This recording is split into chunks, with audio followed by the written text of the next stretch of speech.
dari seminar hasil penelitian tesis dari saudara Habibur Rahman. Jadi ya perlu saya sampaikan bahwa ujian seminar hasil ini terdiri dari 3 tahapan. Tahap pertama penyampaian hasil penelitian.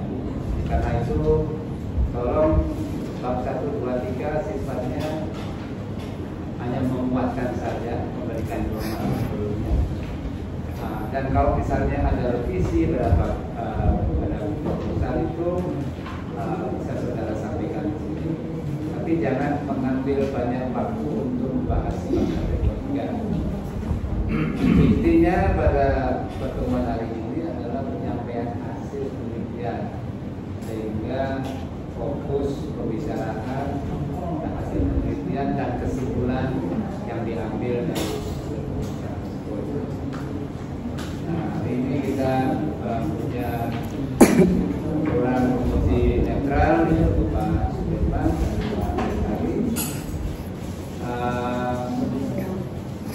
Saya mewakili Pak Joni karena ini tidak dari tempat. Itu fase pertama. Fase yang berikutnya tanya jawab, baik dari hadirin yang ada di belakang saya maupun dari Pak Joni.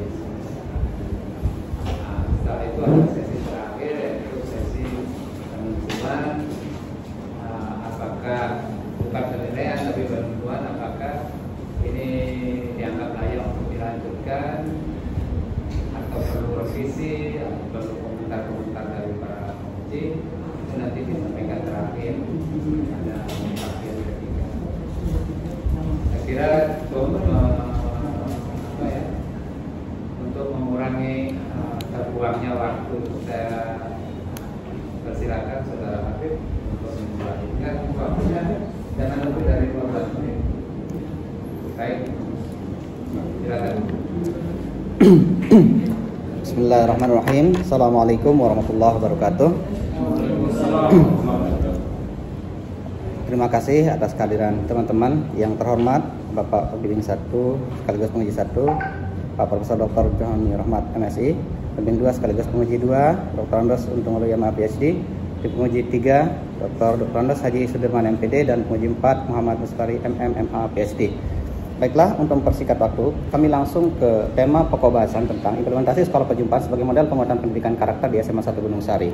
Nah, jadi latar belakang sebelumnya itu terjadi evidence gaps, kemudian antara knowledge gap dengan yang ada di lapangan, empirical gap dengan practical gap cenderung tidak seimbang, tidak sebanding, sehingga yang terjadi adalah kecenderungan transaksional yang terjadi. Oleh karena itu dampaknya itu menghasilkan manusia yang cerdas secara kognitif, mapan secara ekonomi, namun rendah etika dan tidak berjiwa. Dasarnya adalah pathological etik atau penyakit etika. Nah, sesuai dengan fokus dan subfokus peneliti dalam hal ini, ada 3 fokus penelitian. Yang satu terdiri dari fokus penelitian dan subfokusnya adalah 2 di bawahnya, yang terdiri dari implementasi model sekolah perjumpaan, kemudian apa kelebihan sekolah perjumpaan dalam proses pembelajaran, dan bagaimana kelemahan sekolah perjumpaan itu terkait dengan hubungan kolegialitas antar internal maupun eksternal kelembagaan. Di sini, karena 3 fokus permasalahan tadi yang menjadi tujuan peneliti, maka diperlukan tata kelola yang baik di semua institusi pendidikan, khususnya di SMA 1 Gunung Sari.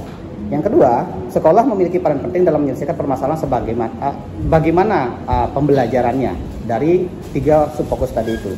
Maka diperlukan juga kinerja atau kerjasama yang baik dari semua pihak, baik itu internal maupun eksternal dalam membangun kolegialitasnya. State of the art, ini dasar posisi acuan kita yang kemarin bahwa sekolah perjumpaan bukan dalam rangka membuat hal yang yang saya anggap sebagai mungkin dianggap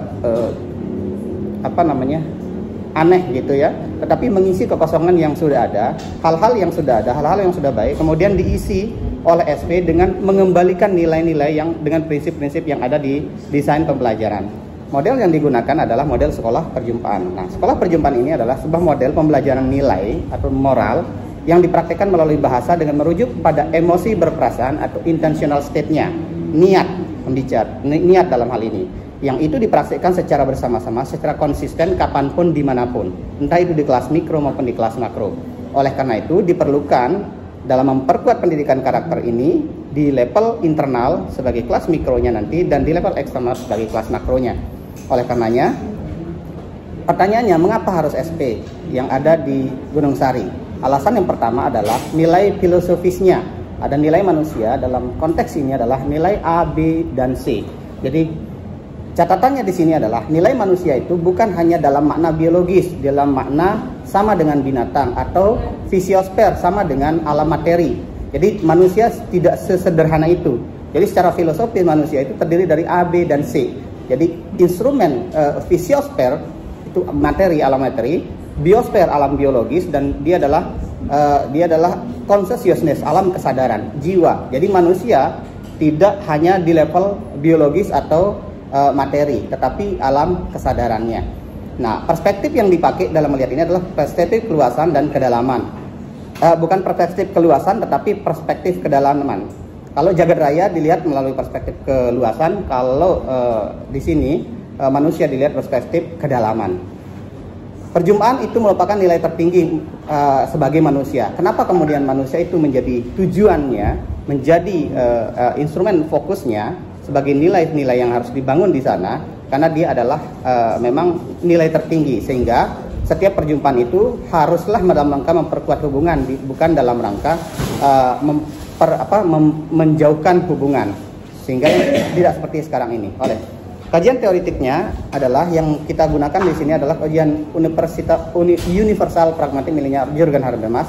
Jadi insight teori John Austin dan Shirley dalam membangun sekolah perjumpaan.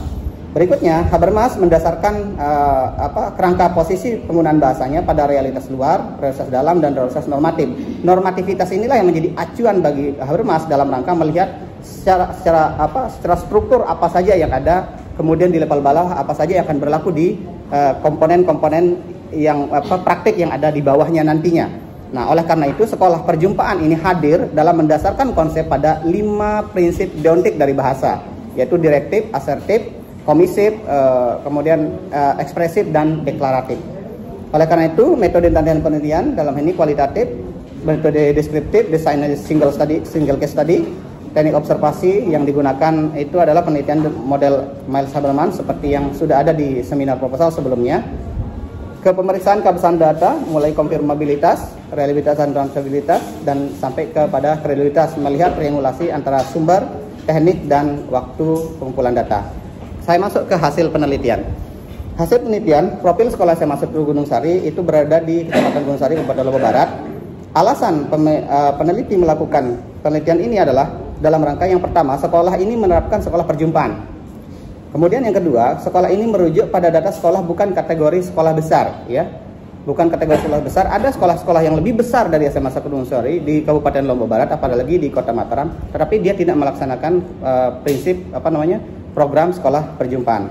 Oleh karena itu, selain itu SMA 1 Gunung Sari ini selain tidak banyak diperhitungkan sebagai sekolah dengan nama besar, sebagaimana sekolah-sekolah yang ada di pusat kota atau kabupaten yang ada di sekitarnya. Hasil penelitian yang pertama tentang tata kelola kelembagaan dengan model sekolah perjumpaan. Nah, ini fokus penelitian yang pertama tadi itu. Hasil penelitian yang peneliti lakukan adalah sekolah membentuk tim untuk pelaksanaan SP. Nah, temuan yang peneliti dapatkan ternyata kemudahan dengan menggunakan itu ternyata dapat lebih memudahkan tata kelola kelembagaan. Misalnya sebagai contoh disiplin yang lebih teratur, kehadiran yang lebih efektif, dan lain-lain. Nah, ini dalam hal ini penerapan deontik dari bahasa itu dalam konteks deklaratif, ekspresif, dan direktif. Nah, kemudian pada tahap yang kedua, hasil penelitian yang peneliti lakukan adalah sekolah melaksanakan kegiatan bintek atau bimbingan teknis. Nah, ditemukan bahwa terwujudnya pemahaman bersama melalui bimbingan teknik ini, bahwa tata kelola itu lebih efektif dan efisien, seperti tidak lagi misalnya harus dikontrol oleh kepala sekolah, tidak harus disiplinnya itu jauh lebih terukur misalnya. Nah, tupoksi masing-masing itu tidak lagi harus dibicarakan, tidak harus diperintahkan dalam melaksanakan tugas-tugas yang sudah diberikan kepada guru maupun tenaga kependidikan yang ada. Kemudian hasil penelitian yang ketiga adalah isi SP dalam proses pembimbingan itu dilakukan melalui curah gagasan, kemudian mindsetting tentang manusia, konsep sekolah perjumpaan, integrasinya ke dalam kurikulum, hingga pelaksanaan bagaimana rencana dan tindak lanjutnya. temuan penelitian di sini adalah memberikan nilai positif bagi nama baik institusi sebagai emergent propertiesnya. Ini dibuktikan oleh sekolah tersebut mendapatkan mendapatkan anugerah istimewa sekolah atau disebut sebagai ISO tahun 2022 sebagai sekolah progresif oleh Gubernur NTB pada Hari Guru Nasional beberapa waktu yang lalu di tahun 2022. Hasil penelitian pada fokus yang kedua adalah tentang kelebihan sekolah perjumpaan dalam aktivitas pembelajaran.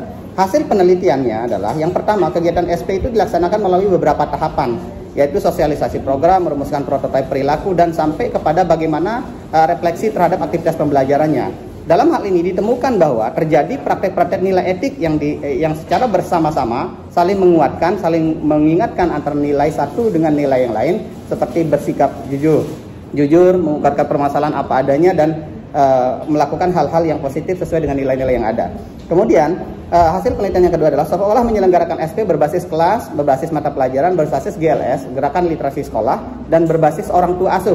Dalam hal ini, kemudian temuan penelitian yang terjadi adalah perubahan mental yang lebih dinamis dan dalam membangun dan memperkuat karakter peserta didik dalam proses pembelajarannya. Ini misalnya antar siswa itu lebih intensif, diskusi-diskusi itu lebih berjalan dengan baik, ada atau tidak ada guru di setiap awal pembelajaran di 1 jam pertama pada pagi harinya sebelum memulai pembelajaran formalnya.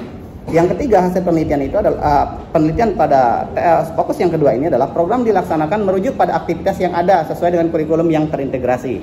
Nah, inilah fungsi dari P5 sebenarnya. Sebelum P5 hadir, program profil penguatan proyek penguatan profil pelajar Pancasila. Dalam hal ini, sebelum profil ini muncul, sebenarnya SP sudah hadir di sana. Proses-proses itu ternyata dipakai di dalam proses P5 tadi itu. Bahkan baru kemarin saya mendapatkan kabar bahwa ketika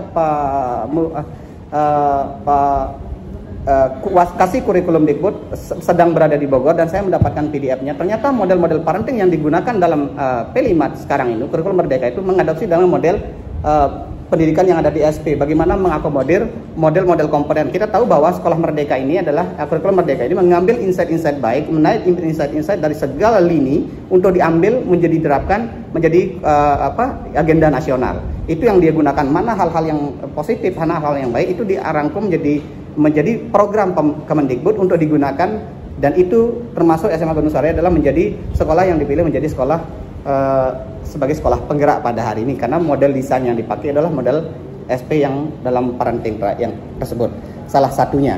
Yang kemudian hasil penelitian yang ketiga, hasil dan temuan penelitian yang ketiga yang hubungannya dengan kolegialitas internal maupun eksternal kelembagaan. Hasil penelitian di sini adalah yang pertama, pertemuan rutin wali kelas, orang tua, siswa itu dilakukan pada setiap semester. Yang idealnya yang dilakukan mestinya adalah dalam 1 kali dalam sebulan. Nah, ditemukan bahwa terbangunnya hubungan yang intensif bersama komunitas sekolah, entah itu bersama gurunya, siswa, bahkan dengan orang tua. Ini yang terjadi. Hasil penelitian yang kedua adalah dilakukan sharing pengalaman, refleksi orang tua asuh, keluarga dalam rangka memperkuat hubungan antar komunitas sekolah dan termasuk memperkuat pemahaman bersama tentang konsep-konsep sekolah perjumpaan.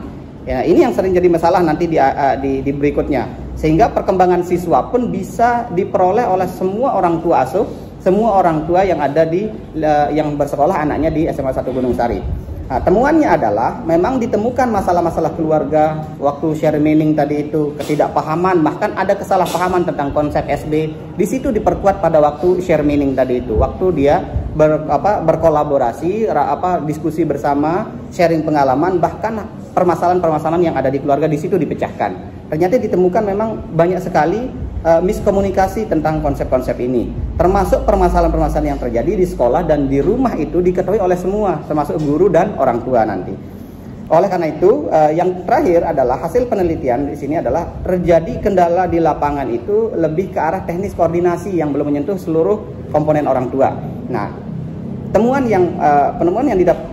hasil temuannya adalah masih terdapat memang orang tua yang belum menyempatkan diri untuk aktif melakukan koordinasi dengan sekolah, bahkan monitoring dan pendampingan selama di rumah.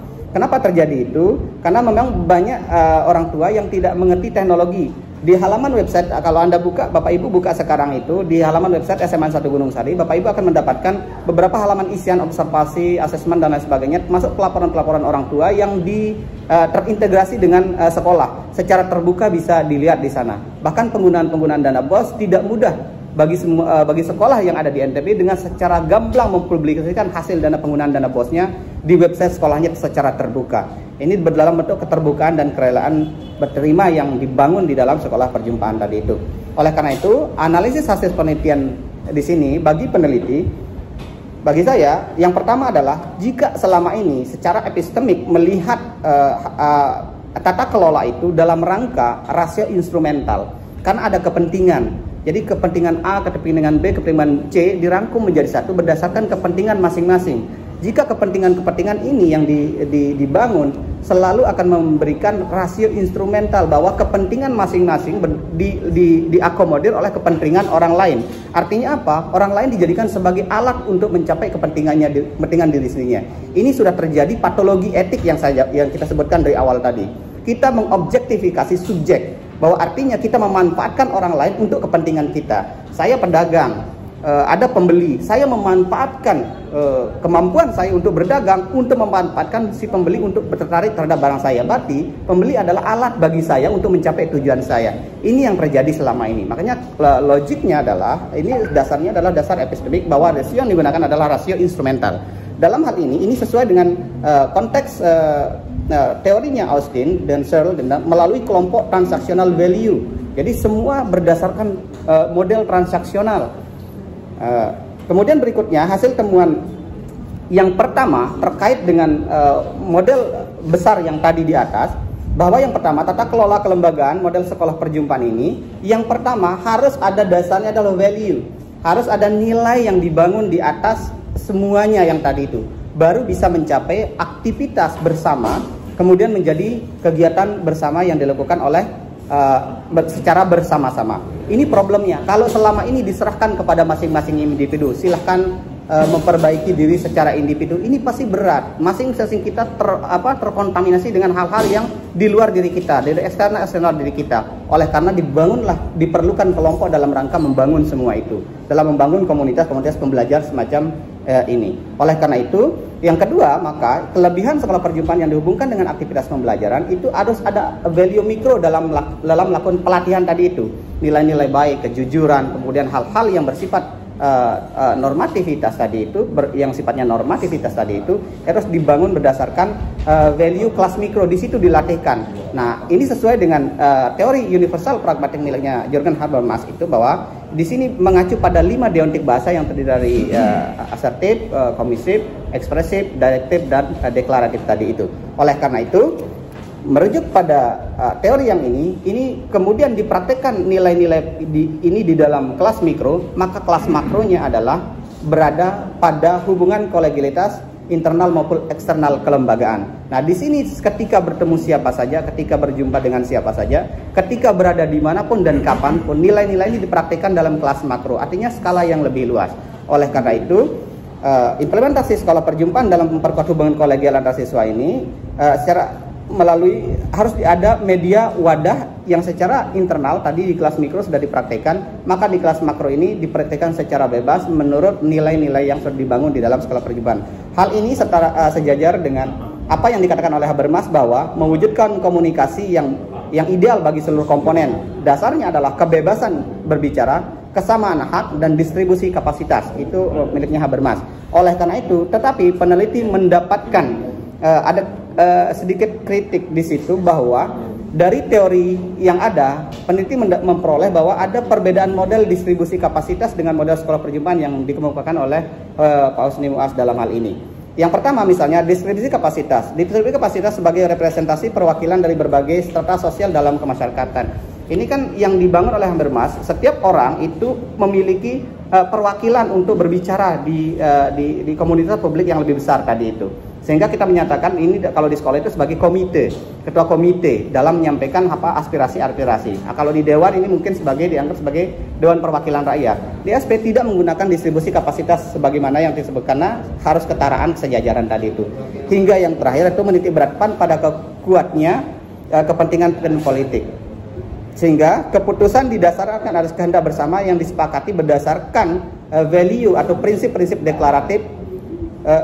Bukannya tidak perlu deklaratif keputusan yang ada di atas, namun dijadikan sebagai formalitas berdasarkan nilai yang dikehendaki bersama sebelumnya. Oleh karena itu, kesimpulan peneliti bahwa ST bukan persoalan bisa atau tidak bisa, ini adalah persoalan mau atau tidak mau melakukan. Bukan persoalan bisa atau tidak bisa melakukan, ini persoalan mau atau tidak mau kita melakukan nilai-nilai baik tadi itu. Oleh karena itu, terima kasih. Selamat datang, Prof. Joni. Mohon maaf, kami sudah memulai. Terima kasih atas perhatiannya. Assalamualaikum warahmatullahi wabarakatuh. Waalaikumsalam. Pas. Lebih 3 menit. Lebih akurnya. Terima kasih semua.